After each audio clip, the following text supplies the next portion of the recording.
அன்பின் வடிவாய் திகழ்பவளை அருளே இயல்பாய் கொண்டவளை இன்பம் யாவும் தருபவளை இதயக் கோயில் வாழ்பவளை துன்பம் நீக்கி காப்பவளை தூய அன்னை சாரதையை என்றும் போற்றி தொழுதிடுவோம், எல்லா நலமும் எய்திடுவோம். பெருமதிப்பிற்குரிய சுவாமிஜி அவர்களுக்கு மற்றும் அனைவருக்கும் வணக்கம். பூமியிலே வழங்கி வரும் மதத்துக்கெல்லாம் பொருளினை நாம் இங்கெடுத்து புகழ கேளாய். சாமினி சாமினி கடவுள் நீயே, தத்துவமசி தத்துவமசி நீயே அகுதாம். பூமியிலே நீ கடவுள் இல்லை என்று புகழ்வது நின் மனத்துள்ளே புகுந்த மாயை. சாமினி அம்மாயை தன்னை நீக்கி சதா காலம் சிவோகம் என்று சாதிப்பாயே. இது மகாகவி பாரதியார் அவருடைய குரு அவருக்கு சொல்லியதாக சொல்லியிருக்கிற பாடல். அதிலே சமய சாரத்தையே சொல்லுகின்றேன் என்று சொல்லுகிறார். பூமியில் எத்தனையோ மதங்கள் இருக்கின்றன, கணக்கிட முடியாத அளவிற்கு மதங்கள் இருக்கின்றன. ஒவ்வொரு மதத்திற்கும் தனித்தனியான கொள்கைகள், கோட்பாடுகள், சடங்குகள், சம்பிரதாயங்கள், சாஸ்திரங்கள் எல்லாம் இருக்கின்றன. கொஞ்சம் மேலெழுந்த வாரியாக பார்த்தால் ஒன்றுக்கொன்று வேறுபாடுகள் இருப்பது போல, வித்தியாசங்கள் இருப்பது போல, சில சமயங்களில் முரண்பாடுகள் இருப்பது போல கூட தோன்றும். ஆனால் முடிவில் எல்லாமே எங்கே போய் சேருகின்றன என்றால் ஒரே குறிக்கோளை நோக்கித்தான் செல்கின்றன என்று குரு சொல்வதாக பாரதியார் சொல்கிறார். அதுதான் உண்மையும் கூட.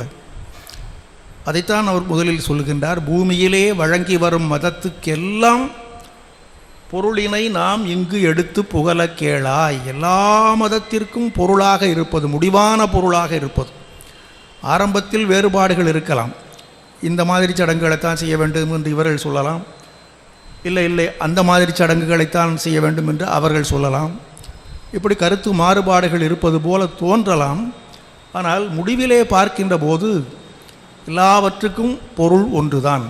முடிவான பொருள், நிறைவான பொருள், எய்த வேண்டிய பொருள் எது என்றால் ஒன்றே ஒன்றுதான். அது என்ன? நீதான் கடவுள். பூமியிலே வழங்கி வரும் மதத்துக்கெல்லாம் பொருளினை நாம் இங்கு எடுத்து புகழ கேளாய். சாமி நீ, சாமி நீ, கடவுள் நீயே. அதற்கான மூல வாக்கியத்தையும் சொல்லுகிறார். தத்துவமசி தத்துவமசி நீயே அகுதாம். இது உபனிஷதங்களில் வருகின்ற மகா வாக்கியங்களிலே முக்கியமான ஒன்று. மகா வாக்கியங்கள் 4 என்று சொல்வார்கள். பிரஜானம் பிரம்மம், ஞானத்தை பெறுவதுதான் பிரம்மம். மனித வாழ்க்கையில் அவன் நிறைவு பெற வேண்டுமென்றால், அந்த பிறவியின் குறிக்கோளை அடைய வேண்டுமென்றால் அதற்கு மிக மிக அவசியமானது எது என்றால் ஞானம். அந்த ஞானத்தினுடைய முதிர்ந்த நிலை, சிறந்த ஞானம் என்பது பிரஜானம் என்று சொல்லப்படுகிறது. அதனால் அதுவே தான் கடவுள், அறிவே தெய்வம் என்று சொல்வார்கள்.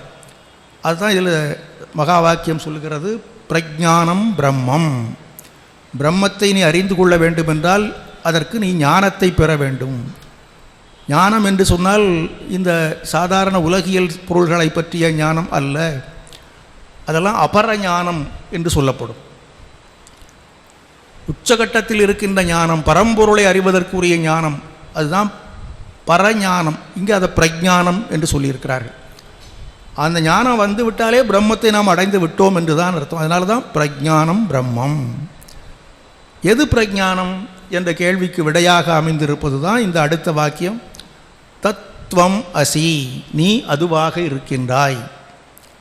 எதுவாக இருக்கின்றாய்? கடவுளாக இருக்கின்றாய். கடவுளை தேடி அங்கும் இங்கும் அலைந்து கொண்டு இருக்கின்றாயே, அந்த கடவுளை நீ எவ்வளவு தேடினாலும் வெளியில் காண முடியாது. கோயில் முழுதும் கண்டேன், கோயில் கோபுரம் ஏறி கண்டேன், தேவாதி தேவனை எங்கும் தேடி காணவில்லை என்று ஒருத்தி சொல்வது போலவும், அதற்கு பதிலாக அவருடைய தோழி சொல்வது போலவும் கவிமணி பாடியிருக்கிறார். உள்ளத்தில் உள்ளானடி அது நீ உணர வேண்டுமடி. உள்ளத்தில் காண்பாயெனில் கோயில் உள்ளேயும் காண்பாயடி. உள்ளத்தில் இறைவனை காணவில்லை என்றால் கோயிலையும் காண முடியாது. எத்தனையோ பேர் கோயிலுக்கு வருகிறார்கள், சாமி முன்னால் நிற்கிறார், கை குவித்து வணங்குகிறார்கள். ஆனால் அங்கே என்ன இருக்குது, இங்கே என்ன இருக்குது, அதை பார்த்து கொண்டு இருப்பார்கள், அல்லது நண்பர்களோடு பேசி கொண்டு இருப்பார்கள். பூஜை பாட்டுக்கு நடந்துக்கிட்டு இருக்கும், இவர் பாட்டுக்கு பேசி கொண்டு இருப்பார்கள். அப்போ அங்கே கோயிலில் கடவுளை எங்கே போய் பார்க்க முடியும்? உள்ளே பார்க்க வேண்டும். உள்ளத்தில் காண்பாயெனில் கோயில் உள்ளேயும் காண்பாயடி. உள்ளத்தில் காண்பது என்பதனுடைய முடிவான பொருள் என்ன? நமக்குள் காண்பது, நமக்குள்ளே இறைவனை காண்பது. நமக்குள் இறைவனை காண பழகினால் கோயிலுக்குள்ளேயும் பார்க்கலாம், கோயிலுக்குள் பார்த்து விட்டால் எல்லா இடத்திலையும் பார்க்கலாம். ஆக இங்கிருக்கிற இறைவன் அங்கும் இருக்கிறான், அங்கிருக்கிற இறைவன் எங்கும் இருக்கிறான். இறைவன் இல்லாத இடமே இல்லை, இறைவன் இல்லாத பொருளே இல்லை என்பதுதான் முடிவான ஞானம். அதை எங்கிருந்து ஆரம்பிக்க வேண்டும்? நமக்குள்ளே ஆரம்பிக்க வேண்டும். அதான் நீ அதுவாக இருக்கிறாய், நீ பிரம்மமாக இருக்கிறாய், தத்துவமசி. அதுதான் இந்த பாட்டில் பாரதியார் சொல்கிறார், குரு சொன்னதாக. அதை முறையாக பயிற்சி பண்ணி எனக்குள் கடவுள் இருக்கிறான், நானே தான் கடவுள், நானே தான் கடவுள் என்பதை முறையாக ஆராய்ந்து அறிகின்ற போது அவன் அகம் பிரம்மாஸ்மி, நானே தான் கடவுள் என்று அவனே சொல்லக்கூடிய தகுதி வாய்ந்தவன் ஆகிவிடுகிறான். முதல்ல குரு சொல்லுகிறார் தத்துவமசி, நீ அதுவாக இருக்கிறாய் என்று. முடிவில் அவனே உணர்ந்து கொள்ளுகிறான், நான் அதுவாக இருக்கின்றேன் என்று. அதற்கு அடுத்த நிலை என்னவென்றால், நான் அதுவாக இருக்கின்றேன் என்றால் எனக்குள்ள மட்டும்தான் கடவுள் இருக்கிறார், நான் மட்டும்தான் கடவுள் அல்ல. எனக்குள் எப்படி கடவுள் இருக்கிறாரோ அதே போல எல்லா உயிர்களிலும் கடவுள் தான் இருக்கிறார். அதனால் அயம் ஆத்மா பிரம்மம், இந்த ஆத்மா தான் பிரம்மம். இங்கே இருக்கிற ஆத்மா, அங்கே இருக்கிற ஆத்மா, அங்கே இருக்கிற ஆத்மா எல்லாமே பிரம்மந்தான் என்று உணர்வது முடிவான ஞானம். இதைத்தான் பூமியிலே வழங்கி வரும் மதத்துக்கு எல்லாமே பொருள் என்று என்னுடைய குரு சொன்னார் என்று பாரதி சொல்லுகிறார். அதனால் சாமி நீ, சாமி நீ, கடவுள் நீயே, தத்துவமசி, தத்துவமசி நீயே, அதுதான். இது கேட்பதற்கு ரொம்ப நல்லா தான் இருக்குது. ஆனால் யோசனை பண்ணி பார்க்கும்போது, நடைமுறையில் பார்க்கும்போது எப்படியா நான் கடவுள் ஆக முடியும்? சும்மா நாம் பெருமைக்கு பேசிக்கொள்ளலாம், நான் தான் கடவுள், நான் தான் கடவுள்னா நல்லா தான் இருக்குது. கடவுளுக்கு வந்து செய்கிற அந்த நைவேத்தியத்தெல்லாம் நமக்கு கொண்டு வந்து வச்சா இன்னும் நல்லா தான் இருக்கும். தூப தீபம்லாம் காட்டினா அதை விட நல்லா தான் இருக்கும். ஆனால் அதெல்லாம் ஒரு அளவோடு முடிந்து விடும். கொஞ்சம் ஆழ்ந்து சிந்திக்க ஆரம்பிக்கும்போது, நான் எங்கேயா கடவுள்? கடவுள் என்றால் எல்லாம் வல்லவர், எல்லாம் அறிந்தவர், எங்கும் நிறைந்தவர் என்றல்லவா சாஸ்திரங்கள் சொல்லுகின்றன. நமக்கு என்ன தெரியுது? ஒரு சிறிய அளவில் தான் நமக்கு அறிவு இருக்கிறது. ஆசைகள் பாசங்கள் எல்லாம் நிறைய இருக்கின்றன. துன்பங்கள் துயரங்கள் நம்மை அலைக்கழிக்கின்றன. இவை எல்லாவற்றிலுவதற்காகத்தானே நாம் கடவுளை நாடுகிறோம். அந்த கடவுளை நான் தான் என்று சொன்னால் நான் அவற்றுக்கெல்லாம் அப்பாற்பட்டவனாக இருக்க வேண்டுமே. ஆனால் அப்படி இல்லையே. அப்படி இருக்கிற போது நான் எப்படி கடவுளாக முடியும் என்ற கேள்விகள் எழுகின்றன. ஆனால் இந்த கேள்விகள் எழுவது தவறு கிடையாது. ஆனால் அதை தொடர்ந்து நாம் சிந்தித்து பார்க்கின்ற போது இதெல்லாம் உண்மையான நிலைகள் அல்ல. இன்பம் துன்பம், விருப்பு வெறுப்பு, நட்பு உறவு, பகை என்பன போன்ற இந்த வேறுபாடுகள் இருக்கின்றன அல்லவா? இவையெல்லாம் உண்மையானவை அல்ல, வெறும் தோற்றம்தான். ஒரு நாள் நண்பனாக இருக்கிறவன் இன்னொரு நாள் பகைவனாகி விடுகிறான். ஒரு நாள் பகைவனாக இருப்பவன் மற்றொரு நாள் நண்பனாக மாறிவிடுகின்றான். இன்பம் போல காணப்படுவது துன்பமாக மாறிவிடுகிறது. துன்பம் என்று எதை நினைத்து கொண்டு இருக்கிறோமோ அதிலிருந்து இன்பம் வருவதை அறிந்து கொள்கிறோம். அப்போ எது இன்பம், எது துன்பம், எது நல்லது, எது கெட்டது தெரியவில்லை. அப்படியெல்லாம் நாம நினைத்து கொண்டு இருக்கிறோம். அதனால் நான் கடவுள் இல்லை என்றும் நினைக்கிறோம். இது மாயை. அதனால தான் சொல்கிறார், பூமியிலே நீ கடவுள் இல்லை என்று புகழ்வது உன் மனத்துள்ளே புகுந்த மாயை. அதனால அந்த மாயையை நீக்கிவிட முயற்சி செய். சாமி நீ அம்மாயை தன்னை நீக்கி சதா காலம் சிவோகம் என்று சாதிப்பாயே. நான் தான் கடவுள், நான் தான் கடவுள் என்பதை தொடர்ந்து சொல்லிக்கொண்டே இரு, சிந்தித்து கொண்டே இரு. ஒரு நாள் அது உனக்கு அனுபவமாகிவிடும் என்று சொல்லுகிறார். இதை நமக்கு எடுத்து சொல்லுகின்ற தத்துவத்தை தான் அத்வைதம் என்று சொல்லுகிறார்கள். முக்கியமாக 3 கோட்பாடுகள் நம்முடைய சாஸ்திரங்களில் சொல்லப்பட்டிருக்கின்றன. துவைதம், விசிஷ்டாத்வைதம், அத்வைதம் என்று. அதில் துவைதம் என்பது கடவுளை வெளியில் வைத்து பார்ப்பது. நான் இங்கே இருக்கிறேன், கடவுள் அங்கே இருக்கிறார், அவரை நான் வணங்குகிறேன். அவர் வேறு, நான் வேறு. அதே மாதிரி இந்த உலகம் வேறு, நான் வேறு. இப்படி வேறு வேறு என்று பார்த்து கொண்டிருக்க 2 துவைதம் என்றால் 2. நான் ஒன்று, நான் காண்கின்ற மற்ற எல்லாம் ஒன்று, மொத்தம் 2. அதுதான் துவைதம். இரண்டு அல்ல, உள்ளதெல்லாம் ஒன்று தான். கடவுள் தான் நாமாக இருக்கிறோம், கடவுள் தான் எல்லாமாக இருக்கிறார். ஆகவே எல்லாமே கடவுள் தான், நானும் கடவுள் தான். யாரை கடவுள் என்று சொல்லுகிறோமோ அவரும் நானும் ஒன்று தான். நானும் இன்னொருத்தரும் ஒன்று தான். இந்த பிரபஞ்சமும் நானும் ஒன்று தான். உள்ளதெல்லாம் ஒன்றே தான். அது இந்த மாயையினால் பலவாக தோன்றுகின்றன. அதை நான் ஞானத்தை பெறுகின்ற போது அந்த பலவாக தோன்றுவது ஒன்றாக நமக்கு அனுபவத்தில் சித்தியாகி விடுகிறது. அதை அடைந்து விடும்போது துவைதம் கிடையாது, அத்வைதத்துக்கு வந்து விடுகிறோம். இந்த இரண்டுக்கும் இடையில் ஒன்று விசிஷ்டாத்வைதம் என்று சொல்லி வைத்திருக்கிறார். ஏன்னா நேராக அத்வைதத்துக்கு எல்லாராலும் போக முடிகிறதில்லை. துவைதத்திலேயே எப்போது இருந்து கொண்டிருப்பது அவ்வளவு சரியானது இல்லை என்று எந்தாவது ஒரு நாள் நமக்கே தெரியும். ஆரம்பத்தில் துவைதத்தில் இருக்கிற தவறு கிடையாது. ஆனால் யோசனை பண்ணி பார்க்கிற போது கொஞ்சம் கொஞ்சம் இது சரிதானா, கடவுள்னு சொல்லிக்கிட்டே இருக்கிறோம், ஆனால் அவர் நம்முடைய வேண்டுகோளை நிறைவேற்றுகிறாரா, நம்முடைய பிரார்த்தனையை கேட்கிறாரா என்றெல்லாம் கேள்விகள் எழுகின்றன. அப்படியெல்லாம் வருகிற போது தான் இந்த அத்வைதம் வருது. நீ அவர்கிட்ட எதுக்கடா கேட்டுக்கிட்டு இருக்கிற, நீயே எல்லாவற்றையும் செய்ய வல்லவனாகின்றாயா, அந்த சக்தியெல்லாம் உனக்குள்ளே இருக்கிறது என்று இந்த அத்வைதம் நமக்கு சொல்லுகிறது. ஆனால் இந்த துவைதத்திலிருந்து நேராக அத்வைதத்துக்கு போய்விட முடியுமா என்றால் அதுவும் கொஞ்சம் சிரமமாகத்தான் இருக்கிறது. நான் ஆத்மானா அதுக்கு விருப்பு கிடையாது, வெறுப்பு கிடையாது, பசி கிடையாது, தாகம் கிடையாதுலாம் சொல்கிறாங்கல்லவா. ஆனால் எனக்கு பசி வருது, தாகம் வருது, எல்லாம் வருது. அப்போ என்ன செய்கிறது? அதனால் படிப்படியாக போகலாம். அது விசிஷ்டாத்வைதம்னு ஒன்று வச்சாங்க. துவைதத்திலிருந்து நேராக அத்வைதத்துக்கு போக முடியாவிட்டாலும் ஒன்றும் தப்பு கிடையாது. கொஞ்சம் யோசனை பண்ணி நானும் கடவுளில் ஒரு பகுதியாகத்தான் இருக்கின்றேன். நானே கடவுள் அல்ல, அதே சமயம் நான் கடவுளுக்கு அப்பாற்பட்டவனும் அல்ல. கடவுள் இருக்கிறார், அந்த கடவுளில் நானும் ஒரு பகுதியாக இருக்கின்றேன் என்று நினைத்து கொள்வது, அறிந்து கொள்வது அது விசிஷ்டாத்வைதம் என்று சொல்கிறார். அதனால் துவைதத்தில் தொடங்கி விசிஷ்டாத்வைதத்துக்கு வந்து அத்வைதத்தில் நிறைவு பெறுவது தான் ஆன்மீகம். அப்போ ஆனால் அத்வைதத்தை அடைந்தே ஆக வேண்டும். அப்போது தான் நாம் இந்த பிறவியின் பயனை அடைந்தவர்களாகி விடுவோம், குறிக்கோளை அடைந்தவர்களாகி விடுவோம் என்பதனால இந்த அத்வைதத்தை இந்த உலகிற்கு வழங்குவதற்கு என்று 2 பேர் வந்தார்கள். நம்முடைய வரலாற்றை எடுத்து பார்த்தால் இந்த அத்வைத தத்துவம் தான் நிறைவான தத்துவம் என்பதை மக்கள் அனைவரும் புரிந்து கொள்ள வேண்டும், உலகம் புரிந்து ஏற்றுக்கொள்ள வேண்டும் என்பதற்காக உலகம் முழுவதும் இந்த அத்வைத தத்துவத்தை எடுத்து சொல்லி அதை நிலை பெறச் செய்வதற்காக தோன்றியவர்கள் 2 பேர். அந்த காலத்தில் ஆதிசங்கரர், இந்த காலத்தில் சுவாமி விவேகானந்தர். இந்த இருவருடைய வாழ்க்கையும் நாம் ஆராய்ந்து பார்ப்போமேயானால் 2 பேருமே இந்த அத்வைதத்தை நிலைநாட்டுவதற்காக பெரிதும் பாடுபட்டிருக்கிறார்கள். அதே சமயத்தில் அதுக்காக அவர்கள் 2 பேரும் ஒரே மாதிரியான கொள்கையை பின்பற்ற வந்தவர்கள் என்பது மட்டுமல்லாமல் அவருடைய வாழ்க்கை வரலாற்றை பார்ப்போமான பல வகையில் 2 பேருக்கு இடையில் ஒப்புமைகளும் ஒற்றுமைகளும் இருப்பதை நாம் பார்க்கலாம். அதனால தானே என்னமோ மகாகவி பாரதியார் ஒரு பாட்டில் சொன்னார், வானந்தம் புகழ் மேவி விளங்கிய மாசில் ஆதி குரவன் அச்சங்கரன் ஞானம் தங்கும் இந்நாட்டினை பின்னரும் நன்னினான் என தேசுரும் அவ்விவேகானந்த பெருஞ்சோதின்னு சொல்கிறார். விவேகானந்தரை பற்றி சொல்லும்போது அவர் யார் தெரியுமா? அந்த சங்கரரே தான் சொல்கிறார். அவர் யார்? வானந்தம் புகழ் மேவி விளங்கிய மாசில் ஆதி குரவன் அச்சங்கரன். வானளாவிய புகழ் படைத்த மாசில்லாத ஆதி குருவாகிய அந்த சங்கரன் ஞானம் தங்கும் இந்நாட்டினை பின்னரும் நன்னினான், மீண்டும் ஒரு முறை இந்த நாட்டிற்கு வந்திருந்தான் என்று சொல்லும் வகையிலே இங்கு வந்தவன் தான் விவேகானந்தன் சொல்கிறார்.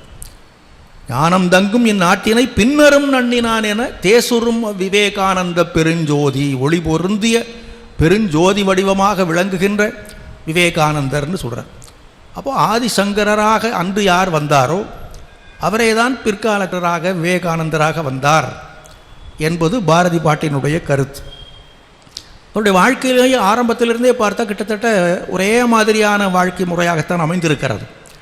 குறிப்பாக சொல்ல போனால் 2 பேரும் தவத்தின் விளைவாக பிறந்த பிள்ளைகள், தவப்புதல்வர்கள் அப்படின்னு நம்ம அடிக்கடி கேள்விப்படுவோம். பெற்றோர்கள் செய்த தவம், குறிப்பாக தாய் செய்த தவத்தினால் பிறந்தவர்கள். ஆதிசங்கரரும் அப்படிதான், சுவாமி விவேகானந்தரும் அப்படிதான். சங்கரருடைய தாய் பெயர் ஆரியாம்பா, தந்தை பெயர் சிவகுரு. அந்த ஆரியாம்பாவுக்கு நீண்ட நாள் ஆகியும் குழந்தை இல்லையே என்று ஒரு வருத்தம், ஒரு கவலை இருந்தது. அவருக்கும் இருந்தது, சிவகுருவுக்கும். ஆனால் அவர் அதை பெரிதாக காட்டிக்கொள்ளவில்லை. ஒரு நாள் கொஞ்சம் அவர் அறியாமல் வெளிப்படுத்தி விட்டார். அப்போ தான் இந்த அம்மா இதுக்கு ஏன் கவலைப்படுறீங்க, நான் ரொம்ப நாளாக ஒன்று நினச்சிக்கிட்டு இருக்கிறேன் என் மனசுக்குள்ளே, அதை உங்களிடத்தில் சொல்லுவதற்கு சமயத்தை எதிர்பார்த்து கொண்டிருந்தேன், சொன்னால் நீங்கள் கேட்பீங்களோ கேட்க மாட்டீங்களோ என்று தயக்கத்தோடு இருந்தேன். இப்போ நீங்களே சொல்லிட்டீங்க ஒரு குழந்தை இருந்தால் நன்றாக இருக்குமே என்று. அதனால் ரொம்ப நாளாக என் மனசில் இருக்கிற ஒன்றை இப்போது நான் சொல்லுகிறேன், நீங்கள் அது கேட்டால் செய்யலாம் என்று சொல்லு அப்படின்னு. அவர்கள் காலடி என்கிற ஊரில், கேரளாவில் இப்போ இருக்கிற காலடி, அந்த காலடியில் தான் இருந்தார்கள். அப்போ சொன்னார், திருச்சூர், திருச்சிவப்பேரூர் என்று அந்த ஊருக்கு அந்த காலத்து பேர் திருச்சிவப்பேரூர். அது காலப்போக்கில் திருச்சூர் என்று மாறிவிட்டது. அந்த திருச்சிவப்பேரூரிலே உள்ள சிவபெருமானுக்கு நாம் ஒரு விரதம் இருப்போம், தவம் செய்வோம், பிள்ளை வரம் வேண்டி தவம் இருப்போம், அவனே நமக்கு குழந்தையை கொடுப்பான் என்று அந்த காரியாம்பா சொன்னால். சிவகுருவும் ஏற்றுக்கொண்டாள். 2 பேருமா போயிட்டாங்க, அந்த கோயிலுக்கே போயிட்டாங்க. போய் அங்கே நீண்ட காலம் தவ வாழ்க்கையில் இருந்தார்கள். ஒவ்வொரு நாளும் பூஜையில் கலந்து கொள்வார்கள், பிரார்த்தனை செய்வார்கள், விரதம் இருந்தார்கள். இப்படி நீண்ட நெடுங்காலம் அவர்கள் செய்த தவத்தின் விளைவாக அந்த சிவபெருமானே இவர்களுக்கு குழந்தையாக வந்து பிறந்து விட்டான் என்று வரலாறு சொல்லுகிறது. இவர்கள் சிவபெருமானே வரணும்னு கேட்கல, ஒரு குழந்தை வேண்டும் என்று தான் கேட்டார்கள், நல்ல குழந்தையாக பிறக்க வேண்டும் என்று தான் கேட்டார்கள். ஆனால் அந்த சிவபெருமான் தானே வந்து பிள்ளையாக பிறப்பதற்கு திருவுளம் கொண்டு விட்டான். அப்படி பிறந்த குழந்தை தான் சங்கரர். பேரே சங்கரன். சங்கரன் என்பது சிவபெருமானுக்கு மற்றொரு பெயர். அதுக்கு இன்னொரு அர்த்தமும் உண்டு. அவங்க பேர் வைக்கும்போதே சிவனுடைய பேரை வைக்க வேண்டும் என்று நினைத்து வைத்திருக்கலாம். அதற்கும் மேலாக அந்த காலத்திலாம் கொஞ்சம் யோசனை பண்ணி பேர் வைப்பாங்க. அதுக்கு நல்ல பேராக இருக்கணும், நல்ல பொருள் உடைய பெயராக இருக்க வேண்டும் என்று ஆராய்ச்சி பண்ணி வைப்பார். இப்போதெல்லாம் அது நல்ல அர்த்தமே இல்லாத பேராக இருக்கணும். ஒரு பேரை வச்சுட்டா அது கேட்ட உடனே அதுக்கு அர்த்தம் தெரியக்கூடாது, அப்போ அது நல்ல பேர்னு அர்த்தம் எந்த காலமாக இப்போ மாறிடுது. அப்போது அப்படி கிடையாது, நல்ல பெயராக இருக்கணும். அல்லது ஒரு வீட்டில் முன்னோர்கள், தாத்தா பேர், பாட்டி பேர் இப்படிலாம் வைப்பாங்க. ஏதோ ஒரு வகையில் அவர்களை நாம் நினைவுபடுத்தி கொள்வதற்கு அது பயன்படும். கடவுள் பெயரை வைத்தால் கடவுளை ஞாபகப்படுத்தி கொள்வதற்கு பயன்படும் என்றெல்லாம் வைத்திருந்தார்கள். அப்படி இவருக்கு சங்கரன் பேர் வச்சாங்க. கடவுள் பேராகவும் ஆகிப்போச்சு. அதனுடைய அர்த்தம் என்ன என்று யோசனை பண்ணி பார்த்தால் சம்கரன். சம்கரன் என்றால் நல்லதை செய்பவன் என்று அர்த்தம்.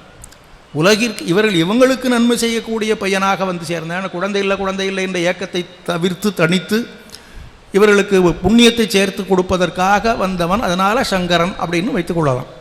ஆனால் உண்மையில் உலகத்திற்கே நலத்தை விளைவிப்பதற்காக வந்தவராக போய்விட்டார். அதனால் சங்கரனாக இருந்து சங்கரராக ஆகிவிட்டார். அன்னை சாரதாதேவிக்கும் இந்த மாதிரி தான் பேர் வச்சாங்க, க்ஷேமங்கரின்னு வச்சாங்க. க்ஷேமத்தை செய்பவள், உலகத்திற்கே க்ஷேமத்தை செய்பவள். அதுக்கப்புறம் அது மாறி சாரதான்னு வந்துட்டு, சாரதா என்பது அம்பிகையினுடைய பெயராக அமைந்து விட்டது. இப்படி இந்த சங்கரர் என்ற பெயர் அப்படி வந்தது. சுவாமி விவேகானந்தர் வாழ்க்கையில் பார்க்கிற போது அவரும் இப்படி தான் தவம் இருந்து பெற்ற பிள்ளை தான். அவங்க அம்மா புவனேஸ்வரி தேவிக்கும் ஒரு கவலை இருந்தது, ஆண் குழந்தை இல்லையேன்னு சொல்லி. காசி விஸ்வநாதனுக்கு ஒரு பிரார்த்தனை வைக்கலாம்னு தோணுச்சு. காசியில் அவங்களுக்கு சொந்தக்கார அம்மா, ஒரு அத்தை அம்மாவோ யாரோ இருந்தாங்க. அந்த அம்மாவுக்கு சொல்லி அனுப்பி, நீ அங்கே கோயிலுக்கு போய் வேண்டுதல் வச்சுக்கிட்டே இரு, என் சார்பில் நான் வீட்டில் இருந்தே விரதம் இருக்கிறேன் என்று சொல்லி, அதே மாதிரி காசிக்கு போகாமலே வீட்டிலேயே காசியை கொண்டு வந்துட்டாங்க. காசிக்கு போனதாக மனசுக்குள்ளேயே பாவனை பண்ணி கொண்டு அங்கேயே இருந்து பிரார்த்தனை செய்வது போல வீட்டில் தினந்தோறும் விரதம் இருந்து கொண்டு இருந்தார்கள். அங்கே அதே நேரத்தில் அந்த அத்தையம்மா காசி விஸ்வநாதருக்கு பிரார்த்தனை பண்ணி கொண்டிருந்தார்கள். ஒரு வழியாக அந்த வேண்டுதல் பலித்தது. அதன் விளைவாக பிறந்தவர் தான் நரேந்திரன். அப்புறம் அந்த வேண்டுதல் நிறைவேற்றி விட்டார்கள். அதனால் தவத்தின் விளைவாக பிறந்தவர்கள் 2 பேருமே அதே போல் பெயர். அவருக்கு சங்கரர் என்பது எவ்வளோ பொருத்தமான பெயர் என்று சொன்னோம். இவருக்கு நரேந்திரன். முதல்ல வேறு ஏதாவது வீரேஸ்வரன் வச்சாங்க, வீரேஸ்வர சிவனுடைய அருளினால் பிறந்த குழந்தை என்பதனால. அதன் பேர் அதுவும் உன்னதமான பேர் தானே. வீரேஸ்வரன்னா கடவுளினுடைய பேர் தான். அதுவும் வீரத்தை இந்த உலகிற்கு வழங்குவதற்காகவே வந்தவர் அல்லவா. சுவாமி விவேகானந்தர் எடுத்து சொன்ன தத்துவம். ஏன் அவர் அத்வைதத்தை சொன்னார் என்றால் இதுதான் காரணம். சங்கரர் எப்படி அத்வைதத்தை போட்டுவதற்காக வந்தாரோ அதுபோல தான் சுவாமிஜியும் வந்தார் என்று முதல்ல பார்த்தோம். முக்கியமான காரணம் என்னவென்றால், இவர் வந்த காலத்தில் மக்களெல்லாம் தன்னம்பிக்கை இழந்தவர்களாக, சோர்ந்து போனவர்களாக, எதிலும் ஈடுபாடு இல்லாதவர்களாக, என்னடா வாழ்க்கை என்பது போல அப்படியே காலத்தை தள்ளி கொண்டிருப்பவர்களாக, வாழ்பவர்களாக இல்லை, காலத்தை ஓட்டி கொண்டிருப்பவர்களாக இருந்தார். அவர்களுக்கு தேவை வீரம், வலிமை. அதை மீண்டும் மீண்டும் வலியுறுத்துவதற்கு தான் சுவாமி விவேகானந்தர் வந்தார். அதனால் அவருக்கு வீரேஸ்வரன் என்ற பெயரும் ரொம்ப பொருத்தமான பெயர் தான். அதனோடு மட்டுமல்லாமல் பின்னால் நரேந்திரன் என்ற பேர் வச்சாங்க. நரன் என்றால் மனிதன், இந்திரன் என்றால் தலைவன். தேவர்களுடைய தலைவனை தேவேந்திரன் என்று சொல்லுகிறோம் அல்லவா, அதுபோல் மக்களுக்கெல்லாம் தலைவனாக விளங்கக்கூடியவன் என்பதனால் நரேந்திரன் வச்சாங்க. அது அப்படியே பலித்து விட்டது. பின்னால் அவர் உலக புகழ்பெற்ற சுவாமிஜியாக ஆன பிறகுதான் என்பது அல்ல. சின்ன பையனாக இருக்கிற போதே, ஒரு 5-6 வயசு பையனாக இருக்கிற போது கூட நண்பர்களெல்லாம் சேர்ந்து விளையாட ஆரம்பித்தா எல்லாரும் சேர்ந்து நரேன் நரேன் நரேன்பாங்க. எதாக இருந்தாலும் நரேன் நரேன் அப்படி பண்ணலாமா, நரேன் இப்படி பண்ணலாமாங்க. அவரைத்தான் தலைவராக அப்போதே ஏற்றுக்கொண்டு விட்டார். அது கடைசி வரைக்கும் அப்படியே தான் இருந்தது. ஆக அந்த பெயர் பொருத்தமும் அதே போல் அமைந்தது. சங்கரருக்கும் அதுபோல தான், நரேந்திரருக்கும் அதுபோலத்தான். இன்னொரு முக்கியமான பொருத்தம் என்னவென்றால், குழந்தையாக இருக்கிற போது அளவுக்கு மீறி சேட்டை பண்ணுவாங்களா 2 பேரும். அதை கொஞ்சம் நாகரிகமாக எழுதியிருக்கிறாங்க. சேட்டைன்னு நாமெல்லாம் செய்தால் அது சேட்டை, பெரியவங்களை அப்படி சொல்லக்கூடாது அல்லவா, அதனால் குறும்பு செய்தார்கள் அப்படின்னு எழுதியிருக்கிறாங்க. சங்கரர் வாழ்க்கை வரலாறு எழுதினவங்களும் அதுதான் எழுதியிருக்கிறாங்க. சின்ன வயதில் ரொம்ப குறும்புக்கார பையனாக இருந்தார் அப்படின்னு எழுதுகிறாங்க. சுவாமிஜி வாழ்க்கை வரலாறு எழுதினவங்களும் அப்படித்தான் செய்கிறாங்க, எழுதியிருக்கிறாங்க. ரொம்ப குறும்பு நிறைந்தவராக இருந்தார் என்பது. எந்த அளவுக்கு குறும்புன்னு சொன்னால், இந்த சங்கரருடைய தாய் ரொம்ப பக்திபூர்வமான பெண்மணி. பூஜையை ரொம்ப ஆச்சாரமாக பண்ணுவாங்க. பூஜை அறையில் போனால் அப்படி அதை தான் அந்தந்த இடத்துல தான் இருக்கணும், மாற்றி கூட வச்சிட மாட்டாங்க. ஒரு நாளைக்கு இங்கே இதை வச்சுருக்கிற, 100 நாளைக்கு அங்கே வச்சுருக்க, அப்படிலாம் கிடையாது. ஒரு பொருளை இந்த இடத்துல வைத்தால் அந்த இடத்துல தான் வைக்கணும். அதே மாதிரி அந்த பூஜை என்பது அந்த விதிமுறை தவறாமல் செய்ய வேண்டும் என்பதில் ரொம்ப கவனமாக இருப்பார்கள்.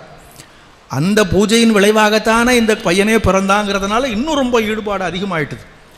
ஆனால் அந்த பையன் என்ன பண்ணுவானா, இந்த அம்மா பூஜை பண்ணுகிற வரைக்கும் அப்படியே ரொம்ப நல்ல பையன் மாதிரி நின்றுட்டு இருப்பாங்க. பூஜை முடிந்து போன உடனே கொஞ்ச நாள் பார்த்துக்கிட்டே இருந்தான். ஏன் இந்த அம்மா ஒரு நாளைக்கு இங்கேயும் ஒரு நாளைக்கு இங்கேயும் வச்சா என்ன? அதுலேயும் ஒரு பொருத்தம் இருக்கிறது. அத்வைதம் 2 அற்றது. உலகத்தில் 2ஆவதே கிடையாது. இது இப்படி தான் வைக்கணும், இப்படி தான் வைக்கணுங்கிற போது ஒரு வேறுபாடு வந்து விடுகிறது அல்லவா. ஏன் இதை தூக்கி அங்கே வச்சான்னு, அதை தூக்கி இங்கே வச்சான்னு, அப்படியே எல்லாத்தையும் கலைச்சி போட்டு அம்மாட்டுக்கு ஒன்றும் தெரியாத மாதிரி போயிடுவாங்க. முதல்ல அந்த அம்மாவுக்கு தெரியல, நல்லா தானே வச்சுட்டு போனேன், எப்படி ஆச்சுன்னு பார்த்தா இவன் அப்படியே ஒன்றும் தெரியாத மாதிரி நின்றுட்டு இருப்பான். ஓ, இந்த அப்பா எதான் பண்ணியிருக்கானா, சரி சரி இவனுக்காகத்தானே இவ்வளோ பண்ணணும், அவனே பண்ணும்போது நமக்கு என்னென்னு விட்டுருவாங்களாம். இது மாதிரி ரொம்ப சின்ன வயசில் அளவுக்கு மீறி குறும்பு செய்பவராக இருந்தார் சங்கரர் என்று சொல்லப்படுகிறது. அதே போல தான் நரேந்திரனும். அது இதெல்லாம் ரொம்ப சாதாரணம். நரேந்திரனுடைய குறும்புன்னு பார்த்தா அதுக்கு அளவே கிடையாது என்று அவருடைய வாழ்க்கை வரலாறு எழுதின ஆசிரியர்கள் சொல்லுகிறார்கள். அதுவும் அவருக்கு 2 அக்காமார் வேறு இருந்தாங்க. இந்த அக்காவுக்கு பார்த்துட்டாங்கன்னா இவனுக்கு ரொம்ப ஆனந்தம் தாங்க முடியாது. அவங்கள ஒரு 2ல் 1 பார்க்காம விடுறதில்லைன்னு படாத பாடுபடுத்திடுவான். கொஞ்சம் இது மாதிரி நிறைய குறும்பு பண்ணும்போது கடைசியில் ஒரு சில சமயங்கள் அவங்க அம்மாவுக்கே ஒரு மாதிரி என்னடா இவன் இப்படி பண்ணிகிட்டு இருக்கிறான், இவன் எதுலேயுமே அடக்க முடியாது போல இருக்குது அப்படின்னு சொல்லி சொன்னாங்க. ஒரு சமயம் சொன்னாங்களாம், எனக்கு பிள்ளை வரம் வேண்டும் என்று சிவபெருமானிடத்தில் வேண்டுதல் வைத்து கொண்டேன், அவன் தன்னுடைய பூதகணங்களில் ஒன்றை பிடிச்சிங்க அனுப்பிட்டான் போல இருக்குது, அதனால தான் இவன் இந்த பாடுபடுத்துகிறான் அப்படின்னு சொல்லுவாங்க. அதுபோல் குறும்புக்கார பையங்களாக தான் இந்த 2 பேருமே இருந்திருக்கிறார்கள். ஆனால் அவ்வளவு குறும்புக்கும் இடையில் அவங்க அம்மா வந்து ஒரு வார்த்தை சொல்லிட்டா அப்படியே அடங்கிடுவாங்களா 2 பேரும். அந்த சங்கரரும் பார்த்துக்கிட்டு இருப்பார், அம்மா ஒன்றும் சொல்ல மாட்டாங்க அவங்க. ஆனால் ஏதாவது ஒன்று சொல்லிவிட்டால் அந்த தாயின் சொல்லை தலைமீது தாங்கி நிறைவேற்றிவிட வேண்டும் என்ற கொள்கை அப்போதிருந்தே அவருக்கு இருந்தது. அதே போல தான் இவருக்கும். அம்மா வந்து காதுக்குள்ளே சிவசிவான்னு சொல்ல அப்படியே அடங்கி உட்கார்ந்துருவார். எல்லா குறும்பும் போய்விடும். தாயினிடத்திலே அவ்வளவு அன்பு, அவ்வளவு பக்தி, மாத்ரு பக்தின்னு சொல்கிறாங்கள நம்முடைய சாஸ்திரம். ஏன்னா பின்னாலே இவர்கள் தர்மத்தை நிலைநாட்டுவதற்காக வந்தவர்கள். சங்கரரும் சரி, சுவாமி விவேகானந்தரும் சரி, நம்முடைய நாட்டின் பாரம்பரிய தர்மத்தை மீண்டும் இந்த நாட்டிற்கு கொடுப்பதற்காக, நிலைபெறச் செய்வதற்காகத்தான் வந்தார்கள். இந்த தர்மத்தில் முதலாவதாக சொல்லப்படுவது என்ன? மாத்ரு தேவோபவ, அப்படி தான் ஆரம்பிக்கிறாங்க. தாயை தெய்வமாக கருத வேண்டும் அப்படின்னு சொல்கிறாங்க. அதனால் இவங்க 2 பேரும் அதை அப்படியே செய்தார்கள். அவருடைய வாழ்க்கையில் வாழ்ந்து காட்டினார்கள். அம்மா சொல்லிட்டா அதுக்கு அடுத்த வார்த்தையே கிடையாதுங்கிற மாதிரி 2 பேரும் அவ்வளவு அன்பு செலுத்தி வந்தார். தாயினிடத்தில் அவ்வளவு அன்பு, சங்கரருக்கும் அதே போலத்தான். ஆனால் அதில் சங்கரருடைய வாழ்க்கையில் ஒரு சின்ன பிரச்சனை ஏற்பட்டது. அவர் உலக நலனுக்காக தம்முடைய வாழ்க்கையை அர்ப்பணித்துக் கொள்ள வேண்டும் என்று தீர்மானம் செய்தபோது துறவு பூணுவது என்று தீர்மானித்தார். ஏனால் குடும்ப வாழ்க்கையில் இருந்து கொண்டு ஓரளவுக்கு தான் செய்ய முடியும். இவர் ஒரு குடும்பத்துக்கல்ல, ஒரு ஊருக்கல்ல, ஒரு நாட்டுக்கல்ல, உலகிற்கே நலம் செய்வதற்காக வந்தவர் அல்லவா. அப்படி என்றால் உலக வாழ்க்கை, குடும்ப பந்தம் இதெல்லாம் எதுவுமே இருக்கக்கூடாது. முற்ற முழுக்க துறவு வாழ்க்கையில் நாம் ஈடுபட்டால்தான் நாம் நினைத்தபடி செய்ய முடியும் என்று தீர்மானம் பண்ணி அவர் துறவு பூணுவதற்கு ஆயத்தமாகிவிட்டார். கொஞ்சம் கொஞ்சம் அந்த அம்மாவுக்கு தெரிய ஆரம்பிச்சிட்டுது, இந்த பையன் கொஞ்சம் ஒரு மாதிரி வித்தியாசமாக போகிறான்னு. அவங்களுக்கு ஒரு கவலை ஏற்பட்டு போச்சு, வருத்தம் ஏற்பட்டு போய்விட்டது. இதனிடையில் அவங்க அப்பாவும் வேறு போயிட்டார். இந்த ஒரே பையன்தான் அவங்களுக்கு உறவு என்கிற நிலை ஏற்பட்டது. எப்படி இவங்களை சமாதானம் பண்ணி விட்டு போகணும், அதுதான் அங்கே உள்ளது. துறவு பூணுவதற்கு அவர் தயாரான வந்திருக்கிறார். அவர் மனசில் பற்று கிடையாது, ஒன்றும் கிடையாது. பின்னால் அவரே சொல்கிறார், மாதாச்ச பார்வதி தேவின்னு சொல்ல போகிறார். பின்னால் அந்த அம்பிகை தான் எனக்கு தாய், எல்லாருக்கும் தாய் அப்படின்னு சொல்வார். இருந்தாலும் இந்த உடம்பை தந்த தாய் இவள் தானே, நம்ம இடத்தில் அன்பை பொழிந்து வளர்த்த தாய் இவள் தானே. இவள் மனத்தை நோக வைத்து விட்டு நாம் உலகத்திற்கு நலம் செய்து விட முடியுமா? அதனால் இவளை சமாதானப்படுத்தி விட்டு போக வேண்டும் என்று அதற்காக ஒரு நாடகம் நடித்தார். ஆற்றுல குளித்து கொண்டு இருக்கிற போது முதல்ல வந்து அவர் காலை பிடித்து கொள்ளுகிற மாதிரி, முதலிருந்து தப்பிச்சு போயிடலாம். ஆனால் வேணும்னே அந்த முதலையிட்ட மாட்டிக்கிட்ட மாதிரி கத்துறாரு. முதல்ல அம்மா துடிச்சு போயிட்டா, சின்ன குழந்தை இல்லவா, முதல்ல வாயில் கேட்டால் என்ன ஆகும்னு தவித்தாள். அப்போ தான் இதாண்டா சமயம்னு சொல்லி மாமா ஒன்றும் இல்லை, எனக்கு ஒரு வழி தெரியுது, ஒரு யோசனை தோணுது, அதுபடி செய்தால் அந்த முதல்ல போயிடும்னு. சொல்லுடா, நீ என்ன வேணாலும் சொல்லி செய்திடலாம், உன்னை காப்பாற்றுறதுக்கு நான் எது வேணாலும் செய்வேன், வேறு ஒன்றும் செய்ய வேண்டாம், நான் சன்னியாசி ஆகிறதுக்கு அனுமதி கொடுத்துருன்னு. ஏண்டா முதல வாயில் மாட்டில் இருந்து விழுந்தால் நீ வேறு சன்னியாசத்தில் போய் மாட்டேங்கிற அப்படின்னா. இப்போ அதாவது சன்னியாசம் என்றால் என்ன, அது ஒரு மறுபிறப்பு. சந்நியாசம் என்பது மற்றொரு பிறப்புன்னு தான் வச்சுருக்கிறாங்க. அதற்கு முந்தைய பிறப்பு அதோடு முடிந்து விடுகிறது. சந்நியாசத்தில் மற்றொரு பிறப்பு தொடங்குகிறது. இப்போ இந்த முதலை என்னை பற்றி பிடித்திருப்பதனுடைய பொருள் என்ன, எனக்கு இந்த வாழ்க்கை முற்று பெற வேண்டிய நேரம் வந்துவிட்டது, அதனால் முதலை என்னை பிடித்து கொண்டு விட்டால் அதிலிருந்து மீண்டு வர முடியாது. ஆனால் நீ சந்நியாசத்துக்கு அனுமதி கொடுத்து விட்டால் இந்த வாழ்க்கை முடிந்து இன்னொரு வாழ்க்கைக்கு நான் போவதற்கு தயாராகிவிட்டேன் என்று அர்த்தம். அப்போ முதல்ல போயிடும் அது. இப்போ என்ன சொல்கிற, சரிடா நீ சன்னியாசியோ சம்சாரியோ எப்படியோ ஒன்று இருந்தால் போதும், போ, என்ன வேணாலும் பண்ணிக்கோ, உயிர் பழைச்சா போதும்னா முதல்ல போயிடுது. இவர் நானும் கிளம்புறேன்ட்டார். எங்கடா கிளம்புறேன்னாங்க. அதுக்குள்ளே இது மறந்து போச்சு. என்னம்மா இப்போதானே சொன்ன, நீ சன்னியாசியாக இருந்தால் கூட இருந்துக்கோ சொன்னியா, அதுக்குள்ளே இப்படி சொல்கிறியா? அப்படியாடா சொன்னேன். அப்புறம் அந்த சன்னியாசத்தினுடைய பெருமையெல்லாம் கொஞ்சம் எடுத்து சொன்னார். சரி என்று அரை மனசாக ஒத்துக்கிட்டாங்க. அப்போ ஒரு உறுதிமொழி கொடுத்தார் அவர்.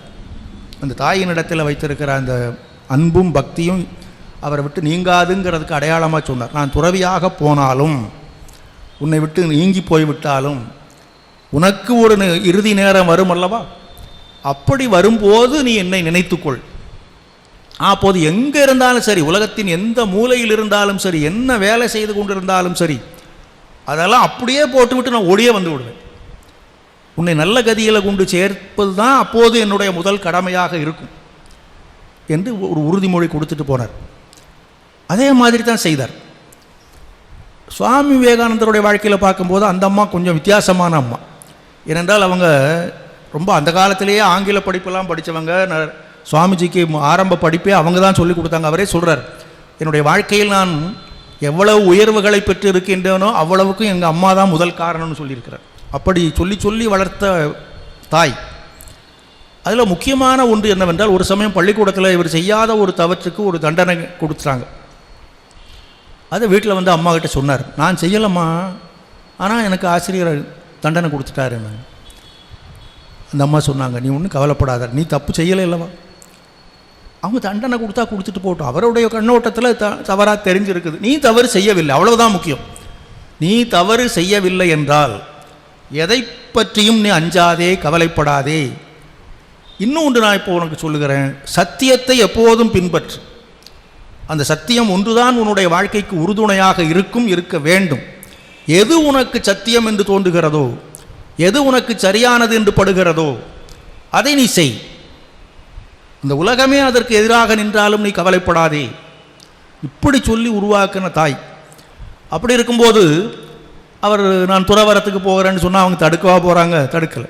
அதுவும் ரொம்ப வறுமையில் குடும்பம் சிக்கிக்கொண்டு பெரிய பணக்கார குடும்பமாக இருந்து திடீரென்று அதல பாதாளத்துக்கு போய்விட்ட நிலையில் கூட இந்த பையன் வேலைக்கு போனால் நம்ம நல்லபடியாக வச்சுக்கவானே, வசதியாக இருக்கலாமே என்றெல்லாம் அந்த தாய் நினைக்கவில்லை. உனக்கு எது சரி என்று படுகிறதோ அதை செய் என்று துறவரத்துக்கு அனுமதி கொடுத்துட்டாங்க. இப்போ ஏற்கனவே தாயின் மீது ரொம்ப அன்பு கொண்டிருந்த அந்த நரேந்திரர் இப்போது இப்படி ஒரு தாயை பார்க்கிற போது இன்னும் அதிகமாக தான் அன்பு செலுத்த வேண்டும். அந்த அன்பு அப்படியே தான் இருந்தது. எப்போதும் அந்த தாயை பற்றிய அந்த கருத்து மாறவே இல்லை அவருக்கு. சங்கரரை போலவே இவரும். ஆனால் அவர் கடைசியில் நான் உனக்கு உன்னை நல்ல கதியில் சேர்ப்பேன்னு சொன்னார். இவர் அப்படி சொல்லவும் இல்லை, அப்படி செய்யக்கூடிய நிலையும் வரவில்லை. ஏனென்றால் சுவாமிஜியினுடைய உலக வாழ்க்கை முடிந்த பிறகும் அவங்க அம்மா கொஞ்ச நாள் இருக்கும்படியாக இருந்தது. அதனால் அந்த மாதிரி செய்ய வேண்டிய சந்தர்ப்பம் வரவில்லை. ஆனால் எப்போதும் தாயினுடைய அந்த மனம் உந்துவிடக்கூடாது என்பதில் கண்ணும் கருத்துமாக இருந்தார். மேலை நாட்டில் நிறைய பேர் சுவாமிஜிக்கு எதிராக அவதூறு பரப்பி கொண்டிருந்தார்கள். இவருடைய பெயரையும் புகழையும் கண்டு பொறாமை கொண்ட சில பேர், இவரெல்லாம் ஒரு சாமியார் கிடையாதுயா, இவர் அப்பேற்பட்ட ஆள் இப்பேற்பட்ட ஆளுன்னு இல்லாதது பொல்லாதெல்லாம் கதை கட்டி விட ஆரம்பித்தாங்க. அந்த கதையை இங்கேயும் மேல்நாட்டில் மட்டுமல்ல நம்ம நாட்டிலையும் கல்கத்தாவிலையும் பரப்புனாங்க. இவருக்கு பெயர் விடக்கூடாது, புகழ் விடக்கூடாது என்பதற்காக. அது சுவாமிஜிக்கும் தெரிந்தது. இப்படிலாம் செய்கிறாங்கன்னும் போது அவர் வேற எனக்கு பேர் கெட்டு போச்சேன்னு அவர் பயப்படவில்லை, அஞ்சவில்லை, கவலைப்படவில்லை. இதை இங்கே எங்கள் அம்மா கேட்டாங்கன்னா வருத்தப்படுவாங்களேன்னு தான் அவர் கவலைப்பட்டார். என் தாய் நான் அவளுக்கு ஏதாவது செய்வேன் என்று ஒருபோதும் எதிர்பார்க்கவில்லை. உலக நலனுக்காக அவள் என்னை துறந்தாள். நான் அவளை துறந்து விட்டேன் என்பதை விட அவள் என்னை துறந்து விட்டாள். எதற்காக? உலக நலனுக்காக. அப்படி இருக்கும்போது இப்படி ஒரு இழிவான வாழ்க்கையா நம்முடைய மகன் வாழ்கிறான் என்று அவள் ஒருவேளை நினைத்து விட்டால் எவ்வளவு வருத்தப்படுவாள்? அதை நினைத்துத்தான் நான் வருத்தப்படுகிறேன்னு சொன்னார். அப்புறம் அது இல்லைன்னு அந்த அம்மாவுக்கு தெரியாதா? அப்புறம் இங்கே இருக்கிற மேல்நாட்டு சீடர்களெல்லாம் அவருடைய பெருமையை விரிவாக அந்த அம்மாவுக்கு எடுத்து சொன்னபோது ரொம்ப ஆனந்தப்பட்டார்கள். இப்படி ஒவ்வொரு சந்தர்ப்பத்திலும் தாயினிடத்திலே அவ்வளவு பேரன்பு கொண்டவராக விளங்கினார். பிற்காலத்தில் உலக புகழ்பெற்ற சுவாமிஜியாக இங்கே திரும்பி வந்தபோது கூட ஒரு நாள் வீட்டுக்கு போய் அம்மா நான் மடியில் கொஞ்சம் நேரம் படுத்துக்கிறேன்னாரு. அந்த தாயின் மடியில் தலை வைத்து படுக்கிற போது ஏற்படுகிற அந்த மகிழ்ச்சியை அவர் அனுபவிக்க வேண்டும் என்று விரும்பினார். இப்படி இந்த ரெண்டு பேருமே தாயினிடத்தில் அவ்வளவு அன்பு கொண்டவர்களாக இருந்தார்கள். அடுத்தபடி பார்க்கிற போது குரு பக்தி. சங்கரர் வாழ்க்கையிலையும் சரி, சுவாமிஜி வாழ்க்கையிலையும் சரி, குரு பக்திக்கு பெரிய ஒரு சிறப்பான இடம் கொடுத்திருந்தார்கள். சங்கரருக்கு இந்த அத்வைதத்தை முதலாக எடுத்து உபதேசம் பண்ணிய குரு கோவிந்த பகவத் பாதர் என்பவர். அவரை கடவுளை பற்றி சொல்லும்போது கூட அவர் பேரை சொல்லுவோம். கண்ணனை பற்றி ஒரு பாட்டு பாடணும்னு சொன்னால் அவனுக்கு கண்ணனுக்கு எத்தனையோ பேர் இருக்குது. கிருஷ்ணான்னு சொல்லலாம், கோபாலான்னு சொல்லலாம், இனி எத்தனையோ பேர் சொல்லலாம். ஆனால் அவர் முடிந்த வரைக்கும் கோவிந்தான்னு சொல்லுவார். காரணம் என்னென்னா அதில் சாமி பேரை சொல்லும்போதே குரு பேரும் சேர்ந்து வந்துடுது அப்படின்னு சொல்லி அந்த குரு இட்ட கட்டளையை முழுமையாக நிறைவேற்ற வேண்டும் என்பதில் அவ்வளவு உறுதியாக நின்றவர். அந்த குருவின் பெருமையை உலகத்தில் நிலைபெறச் செய்ய வேண்டும் என்பதிலையும் கவனமாக இருந்தார். ஒரு சமயம் தெருவில் நடந்து போய் கொண்டிருக்கிற போது ஒரு வயசான மனிதன் இலக்கணம் படிச்சுக்கிட்டு இருந்தான். ரொம்ப வயசான மனிதன்.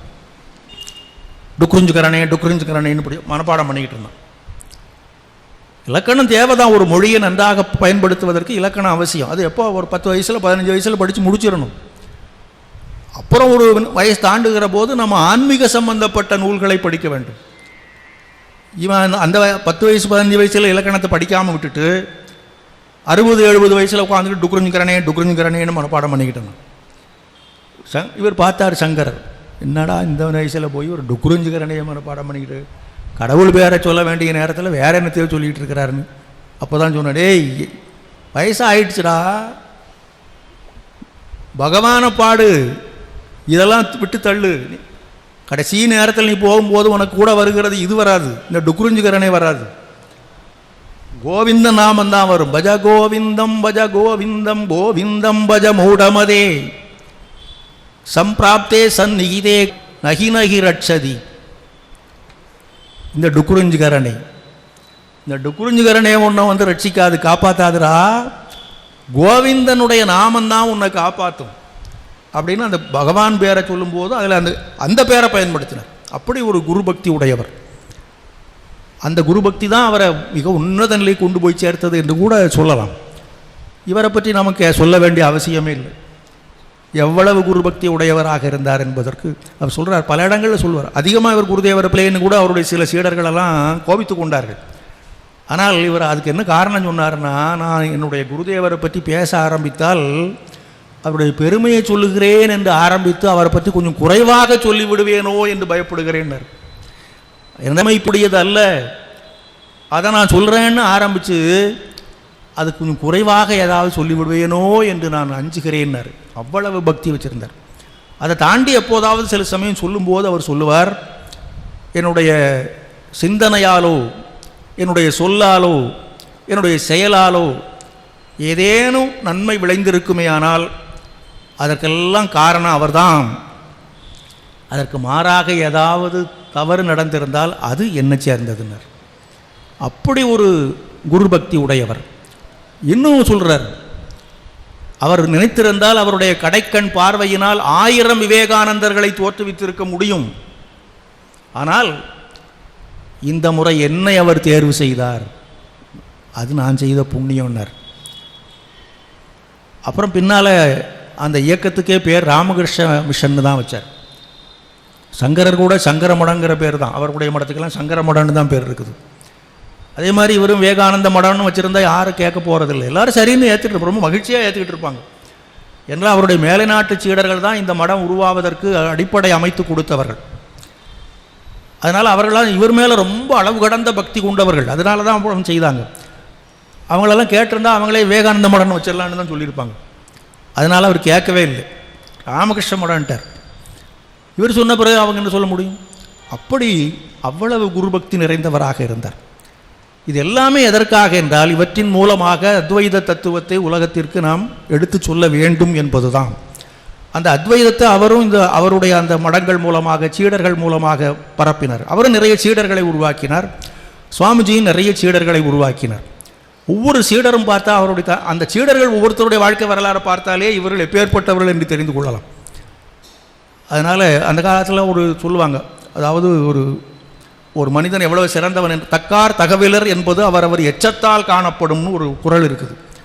ஒரு மனிதன் வாழ்ந்து முடிந்த பிறகு அவனுடைய வாழ்க்கை சிறந்த வாழ்க்கையா இல்லையா என்று தெரிந்து கொள்வதற்கு என்ன வழின்னா, அவனுக்கு பின்னால் எதை விட்டுட்டு போயிருக்கிறான், நல்ல பிள்ளைகளை விட்டுட்டு போயிருக்கிறானா, நல்ல அமைப்புகளை விட்டுட்டு போயிருக்கிறானா, நல்ல பேரை விட்டுட்டு போயிருக்கிறானா, இதெல்லாம் வைத்து அது தெரிந்து கொள்ளலாம். அதுதான் எச்சத்தால் காணப்படும் என்பது.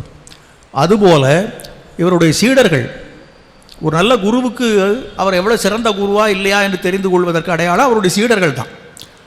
அப்படி சங்கரருடைய சீடர்களும் ரொம்ப அற்புதமான சீடர்களாக இருந்தார். அவர்களை பற்றியெல்லாம் பேச ஆரம்பித்தா அது விரிவாக போய்கிட்டே இருக்கும். அதே போல் சுவாமி விவேகானந்தருடைய சீடர்களும் மகத்தான சீடர்களாக விளங்கினார்கள். இப்படி இந்த வகையிலையும் 2 பேருக்கு இடையில் ஒற்றுமை இருக்கிறது. இன்னும் ஒரு வேடிக்கையான ஒற்றுமை பார்க்கலாம். இந்த ஒரு சின்ன பையனாக இருக்கிற போது 2 பேரும் குறும்பு நிறைந்தவர்களாக இருந்தார்கள் அப்படின்னு பார்த்தோம் அல்லவா. அந்த குறும்பு வயசான காலத்துலேயும் அப்பப்போ வெளிப்படும். ரொம்ப வயசுக்கெல்லாம் இருக்கலை.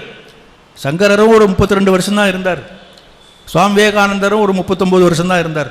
இந்த உடல் ரீதியாக பார்க்கும்போது நீண்ட காலமெல்லாம் இருக்கவில்லை. இருந்தாலும் அந்த பிற்கால வாழ்க்கையில் கூட ஒரு வயசான மனிதர் நான் சொல்கிறப்போ 20, 25 வயசு 30 வயசு ஆகும்போது கூட அந்த குறும்புத்தனம் அப்பப்போ வெளியே வந்துடும். சிறு வயசில் இருந்த குறும்பு அது சில சமயம் இந்த நகைச்சுவையாகவும் இருக்கும். சங்கர ஒரு சமயம் மண்டன மிஸ்ரர் என்பவரை பார்க்க போனார். இந்த பொதுவாக இந்த ஆன்மீகத்தில் முக்கியமான நெறிகள்னு 3 சொல்லுவாங்க. பக்தி மார்க்கம், ஞான மார்க்கம், கர்ம மார்க்கம்னு சொல்லுவாங்க. இதில் பக்தி மார்க்கம் என்பது எப்போதும் இருந்துக்கிட்டு இருக்கும். சங்கரர் காலத்தில் கர்ம மார்க்கத்தை ரொம்ப வலியுறுத்தி சொல்லக்கூடிய ஒரு கூட்டம் இருந்தது. கர்மந்தான் நமக்கு முக்கியம், அதுக்கு நிறைய சாஸ்திரங்கள்லாம் எழுதி வச்சு அதை அப்படி பண்ணணும், இதை எப்படி பண்ணணும், ஹோமம் செய்யணும், யாகம் பண்ணணும், யஜ்ஞம் பண்ணணும், இதுதான் கர்ம மார்க்கம். இந்த ஞானமெல்லாம் சும்மாயா அப்படின்னு சொல்லுவாங்க. அவங்க ஞான மார்க்கத்துக்காரங்களை கண்டாலே அவங்களுக்கு பிடிக்காது. அந்த கர்ம மார்க்கத்தில் ரொம்ப முக்கியமான ஒரு மனிதராக இருந்தவர் மண்டன மிஸ்ரர். சங்கரரோ ஞான மார்க்கத்துக்கு முக்கியத்துவம் கொடுத்தவர். ஆனால் அதே சமயம் பக்தியையும் கர்மத்தையும் அவர் புறக்கணிக்கவில்லை. அந்த ஞானத்தை அடைவதற்கு இவையெல்லாம் படிகள் அப்படின்னு சொன்னார். சுவாமிஜியும் அதே தான் சொன்னார். ஏன்னா குருதேவரும் அதை தான் சொன்னார். இருந்தாலும் அந்த காலத்திற்கு ஏற்ப தம்முடைய கொள்கையை நிலைநாட்டுவதற்காக சில பேரோட வாதம் பண்ண வேண்டியது ஒரு அவசியமாக இருந்தது. அப்போ மண்டன மிஸ்ரர் கர்ம மார்க்கத்தை ரொம்ப வலியுறுத்தி சொல்லி கொண்டு இருக்கிறார் என்பதனால அவரை போய் பார்க்கலாம், அவரோடு வாதம் பண்ணலாம் என்று போனார். அவங்க போன நேரத்தில் அங்கே ஏதோ ஒரு நிகழ்ச்சி நடந்துக்கிட்டு இருந்தது. அங்கே இந்த உள்ளேயே போக முடியாதுன்னு வச்சுருந்தார். அங்கே கர்ம மார்க்கத்துக்காரர்கள் மட்டும்தான் உள்ளே போகலாம், இந்த ஞான மார்க்கத்துக்காரர்கள் யாராவது வந்தால் கூட உள்ளே விடக்கூடாதுன்னு சொல்லி வச்சுருந்தார். பார்த்தா எண்ணம் அதை தெரிஞ்சுக்கிட்டு இவர் நேராக உள்ளே போயிட்டார். இவர் சாதாரண ஆள் இல்லை, இந்த குறும்பெல்லாம் பண்ணுவார்னு சொன்னோமல்லவா. எப்படி பண்ணார்னா மரத்தில் ஏறி உள்ளே குதிச்சிட்டாராம் சங்கரர். எதுக்கும் மந்திரம் சொல்லி மரத்தில் ஏறி அந்த பக்கம் குதிச்சு யாரும் தடுக்க முடியாது, நேராக அந்த மண்டன மிஸ்ரர் முன்னாலே போய் நின்றுட்டார். இவர் பார்த்த உடனே தெரிஞ்சுது இவர் ஞான மார்க்கத்துக்காரர்னு. ஏன்னா சன்னியாசம் அதுக்கு உண்டான இதெல்லாம் இருக்குல்ல, மண்டனம் அந்த கர்ம மார்க்கத்துக்கெலாம் அதெல்லாம் கிடையாது. இவர் நல்ல தலையை பூராவும் மொட்டை அடிச்சுட்டு காவியை கட்டிக்கிட்டு வந்து நிற்கிறார். பார்த்தா கட்டுன்னு ஆயிடுச்சு அவருக்கு. அதனால் எங்கடா வந்தான் அப்படின்ட்டு பல்ல கடிச்சிக்கிட்டு எங்கே இருந்து முட்டை அப்படின்னாரு. ஐயா முட்டை நீ எங்கே இருந்துடா வர அப்படின்னு கேட்குறதாக நினச்சி சுருக்கமாக கேட்குறாரு. எங்கே இருந்து முட்டைன்னு அவர் பார்த்தார். கழுத்தில் இருந்து முட்டைன்னாரு. இவர் கேட்டது நீ எங்கே இருந்துடா வர அப்படிங்கிறது கேட்குறாரு. அவர் எங்கே இருந்து முட்டைன்னு தானே இங்கே இந்த இதிலேருந்து தானே முட்டை அடிக்கிறது, அது கழுத்தில் இருந்து முட்டை. அவருக்கு இன்னும் கோபம் வந்துடுச்சு. அது தெரியுது, வந்த வழியை கேட்டேன் அப்படின்னாரு. அதான் எந்த ஊரில் இருந்து வர்றேன்னு ஒரு அர்த்தம், யாரையுமே உள்ளே விடக்கூடாதுன்னு வச்சுருக்கிற நீ எப்படிடா வந்த வழியை கேட்டேன் அப்படின்னு. ஓ நீங்கள் என்ன தான் கேட்குறீங்கன்னு நினச்சிக்கிட்டு பதில் சொல்லிட்டேன். நீங்கள் வந்த வழியை கேட்டீங்களா, சரி சரி சரி கேளுங்க, அது என்ன சொல்லுதுன்னு கேட்டு எனக்கும் சொல்லுங்கள் அப்படின்னாரு. என்னடா இவன் சாதாரண ஆள் இல்லை போல் இருக்குதே அப்படின்னு நினச்சிட்டு அதுக்கப்புறம் அதெல்லாம் அது போட்டோம். ஆனால் அந்த பொதுவாக அந்த அத்வைதிகள் ஞானிகள்னால் எப்போதுமே கட்டுன்னு இருப்பாங்கன்னு ஒரு கருத்து இருக்குது. எப்போதுமே நான் ஆத்மா அப்படியே முன்னிட்டு இருப்பாங்க, சிரிக்க மாட்டாங்க. சுவாமிஜி என்னிடத்தில் நிறைய பேர் கேட்பாங்க மேல்நாட்டில், சுவாமிஜி நீங்கள் ஒரு துறவியாக இருக்கிறீங்க, சாமியாக இருக்கிறீங்க, நல்ல நகைச்சுவையாக பேசுகிறீங்க, எல்லார்ட்டையும் நல்லா பேசுகிறீங்களே, இது எப்படி? ஏன்னா என் பேரே ஆனந்தா, விவேக ஆனந்தாயா. மனித வாழ்க்கையை ஆனந்தத்தை அடைகிறதுக்கு தானே இருக்குது, அதுக்கு தானே பேசிக்கிட்டு இருக்கிறோம் நாம். அப்படி இருக்கும்போது ஏன் சிரிக்கிறீங்கன்னா சிரிக்கத்தான் ஏன் செய்வேன் அப்படின்னாரு. அப்படி எப்போதும் அவர் ஆனந்தமாக மகிழ்ச்சியாக இருக்கக்கூடிய ஒரு மனிதர். இங்கே இவர் துறவியாக இருந்தால் இப்படி தான் இருக்கணும் அப்படின்னு நினச்சிக்கிட்டு இருக்கிறாங்க அல்லவா. அப்படி கிடையாது. அதுவும் குறிப்பாக அத்வைதம் என்றால் எதுவுமே இருக்கக்கூடாது, ஒரே கட்டுக்கட்டு தான் இருக்கணும்னு ஒரு கருத்து. இதெல்லாம் மக்களாக ஏற்படுத்தி கொண்ட கருத்து. ஆனால் உண்மை அப்படி கிடையாது. அத்வைதம்தான் உண்மையான ஆனந்தம் என்பதைத்தான் அவர் சொல்லுகிறார். இப்போ இந்த சங்கரர் எப்படி பேசினார், அதுபோல் சுவாமிஜியும் அவ்வப்போ பேசுவார். சொற்பொழிவுலையும் சில சமயம் பேசுவார். நண்பர்களோடு பேசும்போது ரொம்ப நகைச்சுவையாக பேசிக்கிட்டு இருப்பார். விழுந்து சிரிப்பாங்களாம் எல்லாம். ஒரு சமயம் ஒரு கதை சொன்னார். என்ன கதை சொன்னார்னா, இந்த இவர் இப்போ அங்கே போய் ஆன்மீகத்தை பற்றி சொற்பொழிவு பண்ண நிறைய பேர் வந்து கேட்குறாங்கல்லவா. அதை பற்றி சொல்லும்போது இந்த மத பிரச்சாரம் பண்ணுறவங்கெல்லாம் எப்படி தெரியுமா அப்படிங்கிற ஒருத்தவன் இந்த பழங்குடி மக்கள்லாம் இருக்கிற இடத்துக்கு ஒருத்தன் போனான். ஒரு மத குரு போனார். அந்த ஊர் மக்கள் அவங்களாம் பழங்குடி மக்கள், அவங்களுக்கு ஆன்மீகம்லாம் என்னன்னே தெரியாது. அவங்களுக்கெல்லாம் போய் கடவுளை பற்றி கொஞ்சம் சொல்லி அவங்கள ஆன்மீக பாதையில் திருப்பி விட வேண்டும்னு போனார். போன மனிதர் ரொம்ப நாளாக ஆச்சு, ஆள் திரும்பியே வரலை. அது காட்டு பக்கம் மலையடி வாரத்தில் போனார், திரும்பியே வரலை. என்னடா போன மனிதனை காணமேன்னு சொல்லி அவர் கூட இருந்த இன்னொரு குரு போய் பார்த்துட்டு வரலான்னு வந்தார். அந்த இடத்துக்கு அதே இடத்துக்கு அவர் போனார். அங்கே உள்ளவர்களெல்லாம் ரொம்ப வரவேற்றார். ரொம்ப மகிழ்ச்சியாக வாங்க வாங்க வாங்க வாங்க ரொம்ப ஆனந்தமாக வரவேற்கிறார். பரவாயில்லையே, ஒரு நம்ம ஆன்மீகவாதி ஒரு குருவுக்கு இவ்வளோ மாதிரி மகிழ்ச்சியாக வரவேற்பு கொடுக்குறாங்கன்னு அவர் மனசுக்குள்ள மகிழ்ச்சி அடைஞ்சிக்கிட்டு, கொஞ்ச நாளைக்கு முன்னே என்ன மாதிரி ஒருத்தர் அனுப்பி வச்சனை வந்தாரா? வந்தாருன்னு. அவர் எப்படி பரவாயில்லையா? அப்பா என்ன ருசியாக இருந்தார் தெரியுமா அப்படின்னாங்க. என்ன ருசியாக இருந்தாரா? இவர் கேட்டது என்னென்னா, அவர் நல்லபடியாக உங்களுக்கு கருத்துக்களெல்லாம் சொன்னாரா, உங்களுக்கு அது நல்ல பிடித்தமாக இருந்ததா, பயனுள்ளதாக இருந்ததா, அதனால் எப்படி இருந்தாருன்னு கேட்டால் இவங்க அவரை அடித்து சாப்பிட்டாங்க. அதைத்தான் சொல்கிறாங்க, நல்ல ருசியாக இருந்தார். அதுக்கப்புறம் இவர் அங்கே நிற்பாராடி, அவ்வளவுதான். இது ஒரு சுவாமிஜி சொன்ன ஒரு கதை. இதுபோல் அப்போது நகைச்சுவையாக சொல்லுவார். பேசிக்கிட்டு இருக்கும்போதே ரொம்ப நகைச்சுவையாக பேசுவார். அவரே சில சமயத்தில் கிண்டல் பண்ணி கொள்வார். ஒரு சமயம் ஒரு அமெரிக்காவில் அவர் ஒரு வீட்டில் தங்கியிருந்தார். அந்த வீட்டில் ஒரு சமையல் செய்கிறதுக்கு ஒரு அம்மா இருந்தாங்க. அந்த சமையல்காரமாக வெளியில் போகும்போது வரும்போதெல்லாம் ஒரு செவ்விந்தியன் அப்படின்னு அங்கெல்லாம் சொல்கிறாங்களோ, அப்படி ஒரு மனிதன், இந்த நம்ம மலைவாழ் மக்கள்னு சொல்லமல்லவா, பழங்குடி மக்கள், அது மாதிரி ஒரு மனிதன். அவன் தெருவில் ஏதோ அவன் வேலையாக வந்துட்டு போய்கிட்டு இருக்கும்போது இந்த அம்மாவை பார்த்துருக்குறான். இவளை கல்யாணம் பண்ணிக்கலான்னு அவனுக்கு ஒரு ஆசை வந்துட்டுது. இந்த வீட்டில் சமையல் பண்ணுற பெண்ணை திருமணம் செய்து கொள்ள வேண்டும் என்று அவனுக்கு ஒரு ஆசை. பார்த்தா 2-3 தடவை கேட்டு பார்த்தா நம்ம கல்யாணம் பண்ணிக்கலாம், பாடா கல்யாணம் அது ஒன்று. அந்த அவளுக்கு அதில் விருப்பம் இல்லை. ஏன் இவ அப்படி சொல்கிறாளே, எப்படியாவது இவளுடைய கவனத்தை கவர வேண்டும் என்று ஆசைப்பட்டு நல்லா அலங்காரம் பண்ணிக்கிட்டு போய் அவள் வீட்டு வாசலில் உட்காந்துடலான்னு முடிவு பண்ணான். அவளை நம்ம பார்த்தோன்னே அவளுக்கு பிடிக்கணும். அதுக்காக என்ன பண்ணான், நல்லா வழிய எண்ணெயை பூசிக்கிட்டான். தலையில் நெத்தியிலலாம் எண்ணெய் வழியுது, கன்னத்திலலாம் எண்ணெய் வழியுது. அப்புறம் இந்த இலை சருகெல்லாம் எடுத்து தலையில் சொருகிட்டான். இதுதான் அலங்காரமாக அவனுக்கு. இவ்வளவும் பண்ணிக்கிட்டு வீட்டு வாசலில் போய் உட்காந்துக்கிட்டான். அவள் போகும்போது வரும்போதெல்லாம் அப்படி நம்ம பார்த்தான்னா நம்ம மேலே அவளுக்கு ஒரு ஆசை வந்துடும் அப்படின்னு அவன் நினச்சிக்கிட்டு உட்காந்துருக்கிறான். அவளுக்கு ஒரு வேளை கொஞ்சம் நஞ்சம் ஆசை இருந்தால் கூட இதை பார்த்தா அதுவும் போயிடும். அது அவனுக்கு தெரியல. ஆனால் ஊர் பூரா இந்த செய்தி பரவி விட்டது. சமையல்கார பெண்ணை கல்யாணம் பண்ணிக்கிறதுக்காக இவன் இப்படிலாம் முயற்சி பண்ணிக்கிட்டு இருக்கிறான் அப்படின்னு. அதே சமயத்தில் அந்த சுவாமிஜியினுடைய திருவுருவ படத்தை ஒரு படமாக வரைகிறதுக்கு ஒருத்தர் ஏற்பாடு பண்ணியிருந்தார். Oil painting.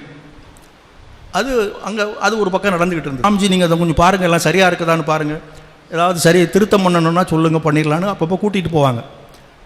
ஒரு நாள் இவரை கூட்டிகிட்டு போய் பார்க்கும்போது அந்த பாதி வேலை முடிஞ்சிருக்குது. அந்த ஆயில் பெயிண்டிங் எல்லாம் அந்த எண்ணெய் அங்கே வழிஞ்சிக்கிட்டு இருக்குது. அவருடைய படத்தில் அவர் கன்னத்தில் இந்த பக்கமெல்லாம் எண்ணெய் வழிஞ்சிக்கிட்டு இருக்குது. அப்படியே பார்த்தார் அவர். எப்படி சாமி பரவாயில்லையான்னு. அப்போது சாமியார் சமையல்காரியை கல்யாணம் பண்ணுறதுக்கு தயாராகிறாரு அப்படின்னாரு. என்னடா இவர் ஒரு சாமி இப்படிலாமா பேசுவார் அப்படின்னு சில பேர் நினைச்சாங்க. ஆனால் அதுக்குள்ளே அங்கே அவருடைய சீடர்கள் பல பேருக்கு அவருடைய இயல்பு தெரிஞ்சு போய் நல்ல ஆனந்தமாக இருக்க நகைச்சுவையாக பேசுவாருங்கிறது தெரிஞ்சு போகிறதுனால அவங்க புரிஞ்சுக்கிட்டாங்க அதை மாதிரி அவர் அந்த நகைச்சுவை உணர்வு. அத்வைதின்னா எந்த உணர்வும் இல்லாதவன் கிடையாது. அவனுக்கு மற்றவர்களை விட வாழ்க்கையை அனுபவிக்கின்ற தன்மை அதிகம், ஆனந்தம். அதனால தான் இங்கர்சால்ட்ட சொன்னார், நான் உலகம் என்கிற ஆரஞ்சு பழத்தை நன்றாக ஒட்டா அருந்த விரும்புகிறேன்னு அவர் சொன்னார். நீங்களாம் அப்படி இப்போ கொஞ்சம் பிழிஞ்சு தான் சாப்பிட முடியும், ஆனால் நாங்கள் அப்படியெல்லாம் முழுமையாக சாறு பிழிந்து சாப்பிட்டு விடுவேன்னு சொன்னார். அதன் பொருள் என்னவென்றால், உலக இன்பங்களை நீங்கள் அனுபவிப்போம் என்று நினைத்து கொண்டு அதை அனுபவிக்க முடியாமல் போகிறீர்கள். நாங்கள் உண்மையான இன்பத்தை அனுபவித்து கொண்டிருக்கிறோம், முழுமையாக அனுபவித்து கொண்டிருக்கிறோம் என்று சொன்னார். அதனால் அந்த ஆனந்தத்தை எல்லா இடத்திலையும் காட்டுவார். இந்த வேடிக்கை வினோதங்களெல்லாம் பண்ணுவார், எல்லார்ட்டையும் தமாஷ் பண்ணி கொண்டு இருப்பார்.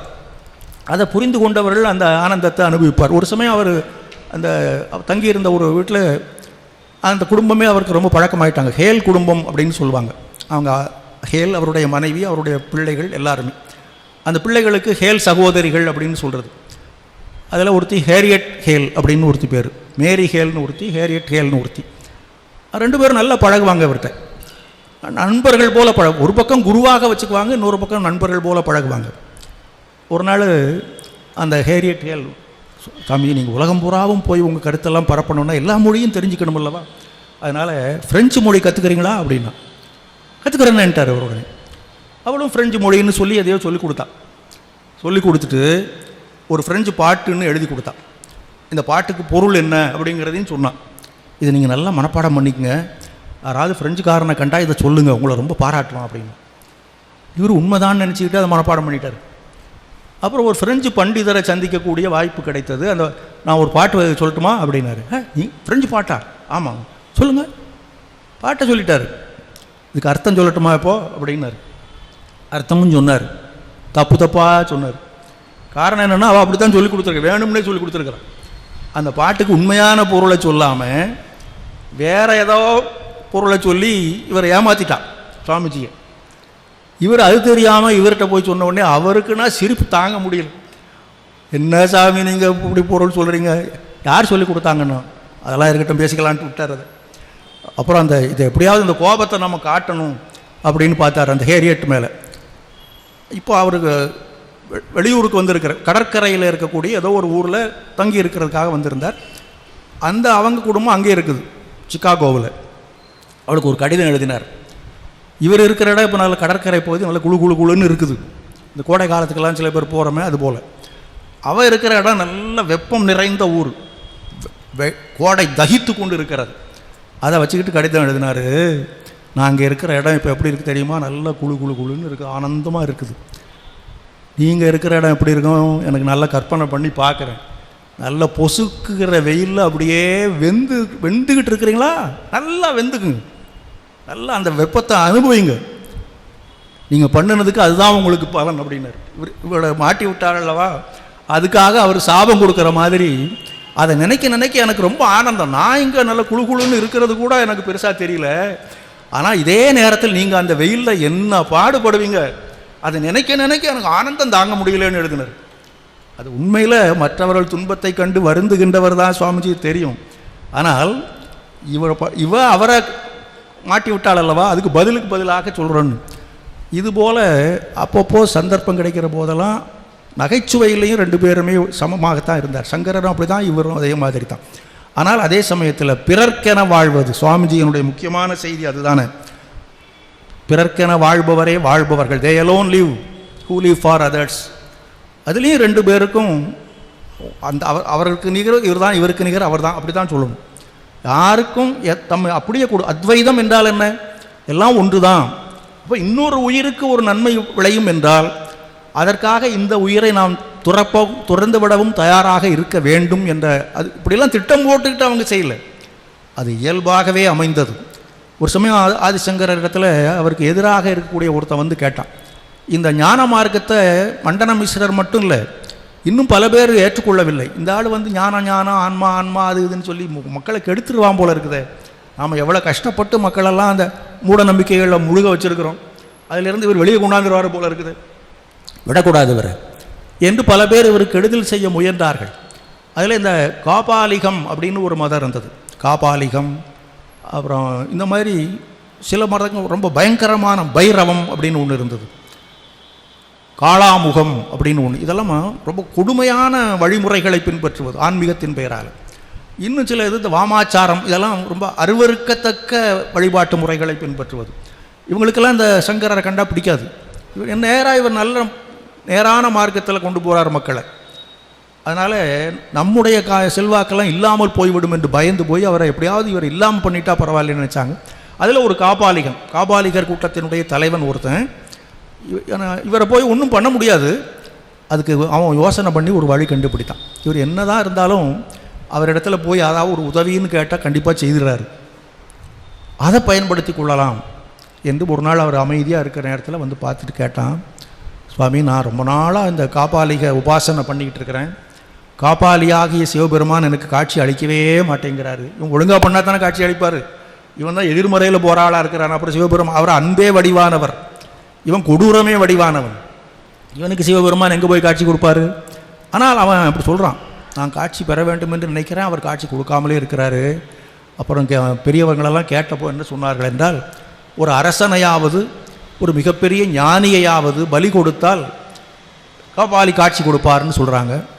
அரசங்கிட்ட நம்ம போய் கேட்க முடியுமா? நீங்கள் தான் பெரிய ஞானி, அதனால் உங்களை பலி கொடுத்துட்டா கபாலி எனக்கு காட்சி கொடுப்பாருன்னு நினைக்கிறேன், அதனால் நீங்கள் கொஞ்சம் அனுமதி கொடுக்குறீங்களா அப்படின்னு. கொஞ்சம் கூட கவலைப்படலை. அதனால் அவ்வளோதானே, உனக்கு கடவுள் காட்சி கிடைப்பதற்கு நான் இந்த உடல் பயன்படுகிறது என்றால் எடுத்துக்கப்பா. ஆனால் எனக்கு சில சீடர்கள் இருக்கிறாங்க, அவங்க தெரிஞ்சால் விட மாட்டாங்க. அதனால் நான் இங்கே தனியாக ஒரு இடத்துல உட்காந்து தியானம் பண்ணிக்கிட்டு இருக்கிறேன். அப்போ நீ அமைதியாக தியானத்தில் இருக்கும்போது நான் என்னுடைய உடல் எனக்கே தெரியாது, அந்த நேரத்தில் நீ வந்து தலையை வெட்டிட்டு போயிருக்கிட்டார். கொஞ்சம் கூட தயங்காமல் சொல்லிட்டார். இவனும் தயாராக வந்துட்டான். அவரும் அதே மாதிரி தியானத்தில் இருந்தார், வாளை ஓங்கினான். ஆனால் அவருடைய சீடன் ஒருத்தனுக்கு, அது எங்கேயோ இருந்த சீடனுக்கு தெரிஞ்சு போச்சு. ஓடி வந்து அவனை அந்த வாளை எடுத்து அவனே வெட்டிட்டான். அதனால் அவர் நினைத்தது நடக்கவில்லை. ஆனால் சங்கரர் பிறர்க்காக தம்மை கொடுப்பதற்கு கொஞ்சமும் தயங்காமல் செய்தார் என்பதை அந்த நிகழ்ச்சியில் இதுபோல் நிறைய நிகழ்ச்சிகள் இருக்கின்றன.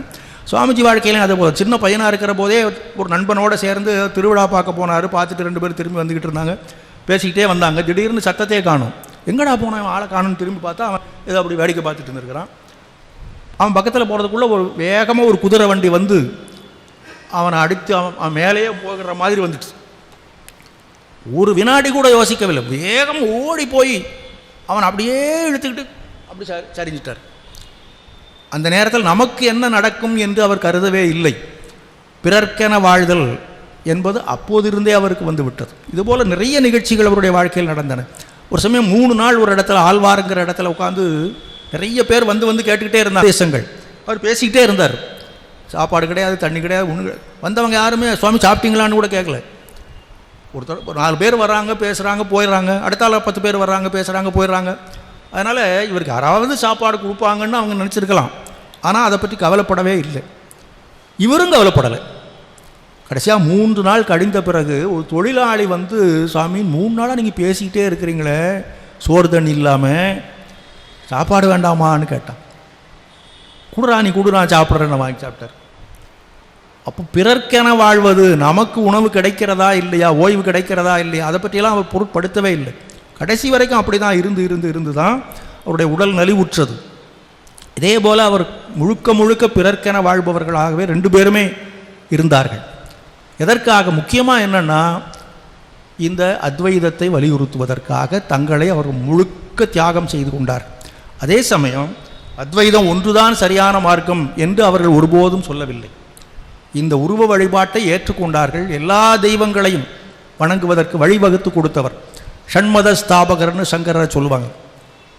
சைவம், வைஷ்ணவம், சாக்தம், கௌமாரம், கணாபத்தியம், சௌரம் என்கிற 6 பெயரில் கடவுள்களை வணங்குவதற்கான வழிமுறைகள் எல்லாம் வகுத்து அதற்கான நூல்களை இயற்றி கொடுத்து அவற்றையெல்லாம் வைத்துக்கொண்டு இதிலிருந்து அங்கே வாங்கன்னு தான் சொன்னார். அதே போல தான் சுவாமிஜியும் எல்லா கடவுள்களையும் அவர் ஏற்றுக்கொண்டார். அவருக்கு ஆரம்ப காலத்தில் ராம மந்திரத்தை தான் உபதேசம் பண்ணினார் குருதேவர். அந்த மந்திரத்தை உபதேசம் பெற்றுக்கொண்ட அன்னைக்கே ராமரை காண வேண்டும் என்று தவித்தார். அதன் பிறகு பல்வேறு தெய்வங்களையும் அவர் வணங்கினார். இருந்தாலும் இந்த 2 பேருக்கு இன்னொரு முக்கியமான பொருத்தம் என்னவென்றால், எல்லா தெய்வங்களையும் வணங்கிய போதிலும் சங்கரருக்கும் அம்பிகையின் இடத்தில் தனி ஈடுபாடு உண்டு. சுவாமி விவேகானந்தரும் அம்பிகையின் இடத்திலும் மிகுந்த ஈடுபாடு கொண்டவர். அவர் சௌந்தரிய லகரி அதனால தான் ஏற்றினார். இங்கே இவர் அம்பிகைன்னு அப்படியே உருகிறவர். குருதேவரிடத்தில் முதல்ல குருதேவர்கிட்ட எதிர்த்து பேசி அவர் அப்புறம் அம்பிகை மயமாகவே ஆகி போய்விட்டார். இப்படியாக இந்த 2 பேருடைய வாழ்க்கையிலும் நிறைய ஒற்றுமைகளை நம்மால் பார்க்க முடிகிறது. அவர்கள் வலியுறுத்தி சொன்ன அந்த தத்துவம் அத்வைதம் எதற்காக என்றால், மனிதனுக்கு வலிமை வேண்டும். அவன் கடவுளாக ஆக வேண்டும் என்றால் அவன் வலிமை நிறைந்தவனாக ஆக வேண்டும். அந்த வலிமையை கொடுக்கக்கூடியது அத்வைதம்தான். நான் பிரம்மம், நான் கடவுள். இப்போ கடவுளுக்கு என்னென்ன சிறப்புகள் எல்லாம் நாம் சொல்லுகிறோமோ அதெல்லாம் நமக்குள்ளும் இருக்கின்றன என்பதனை நாம் உணர வேண்டும். அதற்காக 2 பேரும் வலியுறுத்தி சொன்னார்கள். அந்த அத்வைத தத்துவத்திற்கு போவதற்கான படிக்கட்டுகள் இந்த துவைதம், விசிஷ்டாத்வைதம் எல்லாம் இருக்கின்றன. அதே போல் அவர் ஞான மார்க்கத்தில் இருந்தாலும் மற்ற கர்ம மார்க்கத்தையும் ஏற்றுக்கொண்டார், பக்தி மார்க்கத்தையும் ஏற்றுக்கொண்டார். அதே போல் சுவாமிஜியும் இந்த 4 யோகங்களையும் அவர் வலியுறுத்தி சொல்லியிருக்கிறார். எல்லா வகையிலும் ஆதிசங்கரரும் சுவாமி விவேகானந்தரும் ஒற்றுமையான இயல்பு படைத்தவர்களாக இருந்தார். காரணம்னா அத்வைதம் என்பதே ஒற்றுமை தான். 2 அற்றது, 2வதே கிடையாது, உள்ளதெல்லாம் ஒன்றுதான்.